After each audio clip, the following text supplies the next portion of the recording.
ETF index mutual funds నేర్చుకుని stock మార్కెట్లో రాణించాలనుకుంటున్నారా? వెంటనే ఈ నెంబర్కి కాల్ చేయండి. సో ఈ వీడియోలో సబ్జెక్ట్ ఏం చెప్తున్నారు సార్? మనకు చాలా సమస్యలు వస్తాయి. అంటే ఇప్పుడు జీవితంలో చాలా సమస్యలు ఎదుర్కొంటాం మనం. కొన్ని సమస్యలు చాలా కాలంగా పట్టి పీడిస్తుంటాయి. అది చిన్న విషయమే. అది ఇప్పుడు ఎవరో పొరుగు వారితో గొడవ అవుతుంది. ఆ చిన్న సమస్య అది కూర్చుని మాట్లాడుకుంటే అయిపోతుంది. అది ఏళ్ళ తరబడి సాగుతుంది. ఓకేనా? కానీ కూర్చొని మాట్లాడుకున్నా తెగదు. అది చూస్తే చిన్న సమస్యనే, ఎంత కూడా అది ఎక్సెప్ట్ చేయలేరు. అలాగే మనకి డబ్బు విషయంలో కూడా ఎన్ని ప్రయత్నాలు చేసినా డబ్బు మన దగ్గరికి రాకపోవడం కానీ, ఎప్పుడు కూడా మనం దరిద్రం అనుభవించడం కానీ, లేదంటే ఆర్థిక ఇబ్బందులతో కొట్టుమిట్టాడడం కానీ, దీనికి ఒక అంతం అనేది లేకుండా అయిపోయింది. అంటే ఇప్పుడు మన క్లాస్కు రావడమే కానీ, లేకపోతే ఇట్లాంటి ప్రాక్టీస్ చేయడం కానీ, అంటే వాళ్ళు కూడా చాలా బుక్స్ చదివి, అంటే ఇప్పుడు సీక్రెట్ లాంటి బుక్స్ కానీ, ఏవో బుక్స్ చదివి ఎన్నో ప్రాక్టీస్ చేసినా సరే వాళ్ళ జీవితంలో మళ్ళీ కొత్త మార్పు అనేది రాకుండా ఉంది. ఎందుకు ఇలా జరుగుతుంది? అలాగే వాళ్ళు అనుకున్నటువంటి అచీవ్మెంట్స్ అవి కూడా రీచ్ కాలేకపోతున్నారు. ఇప్పుడు వాళ్ళు కోరుకున్న కోరికలు కానీ, లేకపోతే ఎప్పటి నుంచో ఒక చిన్న కోరిక, అది పెద్దది, దానికి కోట్ల రూపాయలు ఏం అవసరం లేదు, ఒక చిన్న కోరిక ఉంది, అది కూడా వాళ్ళు అధిగమించలేకపోతున్నారు. దాదాపు వయసు 30, 40, 50 దాకా వస్తుంది, ఆ కోరిక అలాగే ఉండిపోతుంది. ఎందుకు ఇలా జరుగుతుంది? ఎక్కడ కూడా వాళ్ళు ఎందుకు అధిగమించలేకపోతున్నారు? ఎందుకు ఆ సమస్య నుంచి బయటపడలేకపోతున్నారు? కొందరికి దీర్ఘకాలిక అనారోగ్యాలు, వాటి నుంచి కూడా ఎప్పుడేదో డిస్టర్బెన్స్, లేదంటే ఉన్న పొలంగా ఏదో ఒక అనారోగ్యం, కొత్త రకం జబ్బు రావడం, అంటే అది వింతగా దాన్ని చెప్పుకోలేము. అలాగని చెప్పేసి దానికి మందు లేదు. ఎన్ని తిరిగినా మనకి అది దొరకట్లేదు. ఎన్ని సెర్చ్ చేసినా దానికి సరైన డాక్టర్ దొరకట్లేదు, దానికి సరైన కారణం చెప్పట్లేదు, అది తగ్గట్లేదు. ఇలా ప్రతి దగ్గర ఏమవుతుందంటే మనకి ఎక్కడ చూడు ఒక సాటిస్ఫాక్షన్ లేదు జీవితంలో. దీనికి అసలు ఒక సమస్య పరిష్కారం లేదా అనే దాని మీద నేను రీసెర్చ్ చేసినప్పుడు నాకు తెలిసిన విషయం ఏంటంటే, వీటన్నిటికీ పరిష్కారం కనిపెట్టవచ్చు మనం చాలా ఈజీగా.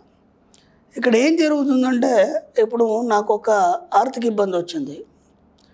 ఎప్పుడు దాన్ని మనం పదే రిపీట్ చేస్తున్నాం. దాన్ని రిపీట్ చేస్తూ దాన్ని బాధపడుతున్నాం మనం. ఓకేనా? ఇప్పుడు నాకు ఇది వచ్చింది, ఇది ఎట్లా అవుతుంది, ఇది ఎన్నిసార్లు ప్రయత్నం చేసినా కావట్లేదు. ఓ స్టూడెంట్ ఉన్నాడు, చాలా క్లెవర్ ఉన్నాడు పాపం, చాలా క్లెవర్, నిజంగా కూడా క్లెవర్. ఏం రాని స్టూడెంట్ కూడా టక్ పాస్ అయిపోతున్నాడు. ఈ అబ్బాయి వాళ్లకు ఎంతో ట్రైనింగ్ ఇచ్చాడు, అట్లాంటిది ఈ అబ్బాయి ఎప్పుడు ఫెయిల్ అయిపోతున్నాడు. ఓకేనా? ఇలాంటి ఇబ్బందులు ఎందుకు వస్తున్నాయి? అసలు ఎక్కడ డిస్టర్బెన్స్ అవుతుంది? ఎందుకు వీళ్ళు ఇలాగే ఉంటున్నారు అనే దాని విషయం మీద ఈ సమస్యలన్నిటిని వాళ్ళే కొని తెచ్చుకుంటున్నారు. ఎలా కొని తెచ్చుకుంటున్నారంటే, ఫస్ట్ సమస్యను మనం నిర్వచించాలి. ఓకేనా? అది కాకుండా ఏం చేస్తున్నామంటే పదే సమస్యను చెబుతూ దాన్ని ఎక్కువ చేసుకుంటున్నాం, పెంచుకుంటున్నాం. దాన్ని నిర్వచించాలి. సమస్యను ఏం చేయాలి? దాన్ని డివైడ్ చేయాలి. ఎక్కడ ప్రాబ్లం ఉంది దాన్ని డివైడ్ చేస్తూ పోయినప్పుడు ఏమైపోతుందంటే, అది ఎంత పెద్ద సమస్య అయినా సరే చాలా చిన్న మారిపోతుంది. అది మనం ఆ ప్రయత్నం చేయట్లేదు ఎక్కడ కూడా. First point. ఓకే. 2, దాన్ని పదే తలుచుకుంటున్నాం. నాకు అరే ఎప్పటి నుంచి అనుకుంటున్నానో, వాళ్ళకి మాకు అది సరిపోవట్లేదు, నేను ఎన్నిసార్లు చెప్పినా వాళ్ళు వినటం లేదు, వాళ్ళు ఎలా వింటారో తెలియట్లేదు అని మీరే సమస్యను క్రియేట్ చేస్తున్నారు. ఓకేనా? అలా ఎన్నిసార్లు చెప్తారంటే కొన్ని వందల వేల సార్లు చెప్పారు, మీ ఫ్రెండ్స్తో కానీ, మీ బంధువులతో కానీ. లేదా ఒక ఆర్థిక ఇబ్బంది, లేదా ఒక అనారోగ్యం గురించి కూడా ఒక 100 మందికి చెప్పి ఉంటారు ఇప్పటికీ. నేను ఎన్ని ప్రయత్నాలు చేస్తున్నాను, ఎక్కడ వెళ్ళినా సరే ఆ మందులు వాడాను, ఈ మందులు వాడాను, నాకు తగ్గట్లేదు. ఓకేనా? ఇప్పుడు ఏమైపోతుందంటే, సమస్య నిర్వచించడం కాకపోతుందా, డివైడ్ చేయడం కాకుండా సమస్యను మీకు మీరే పెంచుకుంటున్నారు. ఇప్పుడు ఏమవుతుంది? అది మీరు ఏదైతే పదే చెప్తారో అదే యూనివర్స్ తీసుకొని ఏమవుతుంది, ఆ సమస్య ఇంకా తీవ్రతరం అవుతుంది. దాదాపు 40-50 సంవత్సరాలు వచ్చినా సరే ఆ సమస్య తీరడం లేదు. దాంతో చాలా ఇబ్బందులు పడిపోతున్నారు. అది చూస్తే ఎంతో ఉంది, కానీ ఇది ఎప్పుడు పట్టి పీడిస్తుంది మిమ్మల్ని, ప్రత్యక్షణం పట్టి పీడిస్తుంది. ఇప్పుడు ఏం చేయాలి? మీరు ఏం చేయాలి అంటే, ముందు మీకు ఏ సమస్య వచ్చినా సరే, ఒక అనారోగ్యం కావచ్చు, లేదంటే ఆర్థిక ఇబ్బందులు కావచ్చు, లేదంటే ఎడివరుతున్న ఏదైనా సమస్య కానీ ఏదైనా వచ్చింటే, ముందు మీరు ఏం చేయాలంటే దాన్ని ఎక్సెప్ట్ చేయడం నేర్చుకోండి. యాక్సెప్ట్ చేయాలి. ఎస్. ఇప్పుడు ఒక చిన్న ఎగ్జాంపుల్ చెప్తాను. మీకు ఒక దెబ్బ తగిలింది, అక్కడ పెయిన్ వచ్చింది. పెయిన్ రావడం వల్ల నీకు దెబ్బ తగిలింది అనే విషయం మీకు తెలుసు. అవును. ఓకేనా? అప్పుడు మీరు ఏం చేస్తారంటే, వెంబడే హాస్పిటల్ వెళ్ళిపోయి దానికి ట్రీట్మెంట్ తీసుకుంటారు. మీకు ఆ పెయిన్ రాకపోతే మీకు అక్కడ దెబ్బ తగిలిందనే విషయం మీకు తెలియదు. ఇప్పుడు మీకు తెలియకుండా లోపల అది ఇంజ్యూర్ అయిపోతుంది. అప్పుడు అది పెరిగి పెద్దగా అవుతుంది. అప్పుడు మీరు హాస్పిటల్ పోయేసరికంటే పెద్ద మొత్తంలో డ్యామేజ్ అయిపోతుంది. ఇప్పుడు మీకు ఆ దెబ్బ తెలవడం అనేది ప్లస్ పాయింట్ అయిందా, మైనస్ అయిందా? ప్లస్సే. కాబట్టి ఆ నొప్పి మీకు తెలియజేసినందుకు, మీకు ఆ బాధ వచ్చినందుకు ముందు దానికి థ్యాంక్స్ చెప్పండి మీరు. ఓకేనా? ఓహో మిత్రమా, నాకు ఇలా నా మిత్రమా నాకు ఇది తెలియజేసినందుకు మీకు కృతజ్ఞతలు. అలా దాన్ని ముందు కృతజ్ఞతలు చెప్పడం ద్వారా మీరు దాన్ని ఎక్సెప్ట్ చేశారు. ఎక్సెప్ట్ చేసిన తర్వాత ఏమంటే ఏం చెప్తారంటే, మీరు వెంటనే తొలగిపోయినందుకు మీకు కృతజ్ఞతలు, లేదా నాకు ఇబ్బంది పెట్టనందుకు మీకు కృతజ్ఞతలు. ఓకే, దానికి తగ్గ ట్రీట్మెంట్ తీసుకోండి. అది త్వరలో మీకు తగ్గిపోతుంది. మళ్ళీ లైఫ్లో ఆ సమస్య రాదు. కొత్తది ఏదైనా రావచ్చు, కానీ అదే మళ్ళీ మీ లైఫ్లో ఎప్పుడు కూడా రిపీట్ కాదు. లేకపోతే ఏమవుతుంది, ఆ ఒక్క చిన్న సమస్యను పట్టుకొని లైఫ్ లాంగ్ అంతా నడవాలి మీరు. అప్పుడు ఎంత ఇబ్బంది అవుతుంది. ఇది ఎక్కడ మనకు చెప్పడానికి లేదు, అది చెప్పిన అర్థం కాదు. అలాగే ఒక ఆర్థిక ఇబ్బంది ఉంది, ఒక ఆస్తి అమ్ముడుపోవట్లేదు, లేదంటే ఇంకేదైనా ప్రాబ్లం ఉంది. ఎన్ని ప్రయత్నాలు చేసినా అది అమ్ముడు పోతే కానీ నువ్వు బాగుపడవు. నీకు అది తెలిసిపోయింది. ఎందుకంటే అక్కడ నుంచి అమౌంట్ వస్తేనే అమౌంట్ ద్వారా నువ్వు ఇంకేమైనా చేయగలుగుతావు. కానీ దాని మీద అతి ప్రేమను పెంచుకున్నావు. ఎందుకంటే దాన్ని చాలా బాగా నిర్మించుకున్నావు. నీ యొక్క ఐడియాలజీ ప్రకారం అవి అన్నీ కట్టుకున్నావు, చేసి అన్ని బ్రహ్మాండంగా చేసుకున్నావు.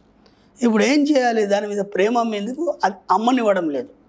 మీకు తెలియకుండా దాని మీద ప్రేమ పెంచుకున్నారు, అది అమ్మనివ్వడం లేదు.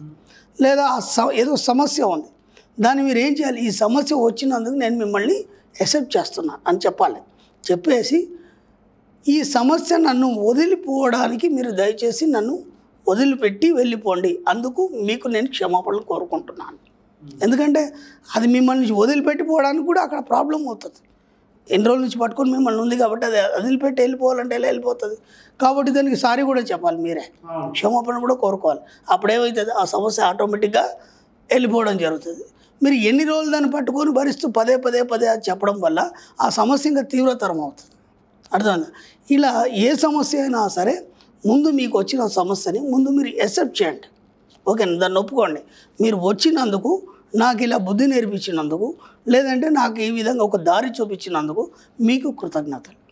ఓకే, ఇప్పుడు మీరు నన్ను వదిలిపెట్టి వెళ్ళినందుకు మీకు కృతజ్ఞతలు. థ్యాంక్స్. ఎనఫ్. ఎంత పెద్ద సమస్య అయినా సరే చాలా ఈజీగా సాల్వ్ అయిపోతుంది. ఇక మీ జీవితంలో మళ్ళీ అదే సమస్య రిపీట్ కాదు. వేరేమైనా రావచ్చు, ఏది వచ్చినా సరే మీ జీవితంలో ముందు యాక్సెప్ట్ చేయడం నేర్చుకోండి. మీరు ఎంత యాక్సెప్ట్ చేసి దానికి క్షమాపణలు చెప్తే అంత తొందరగా ఆ సమస్య నుంచి మీరు విడుదలవుతారు. లేదంటే ఆ సమస్య మిమ్మల్ని పట్టుకొని జీవితాంతం పీడిస్తుంది.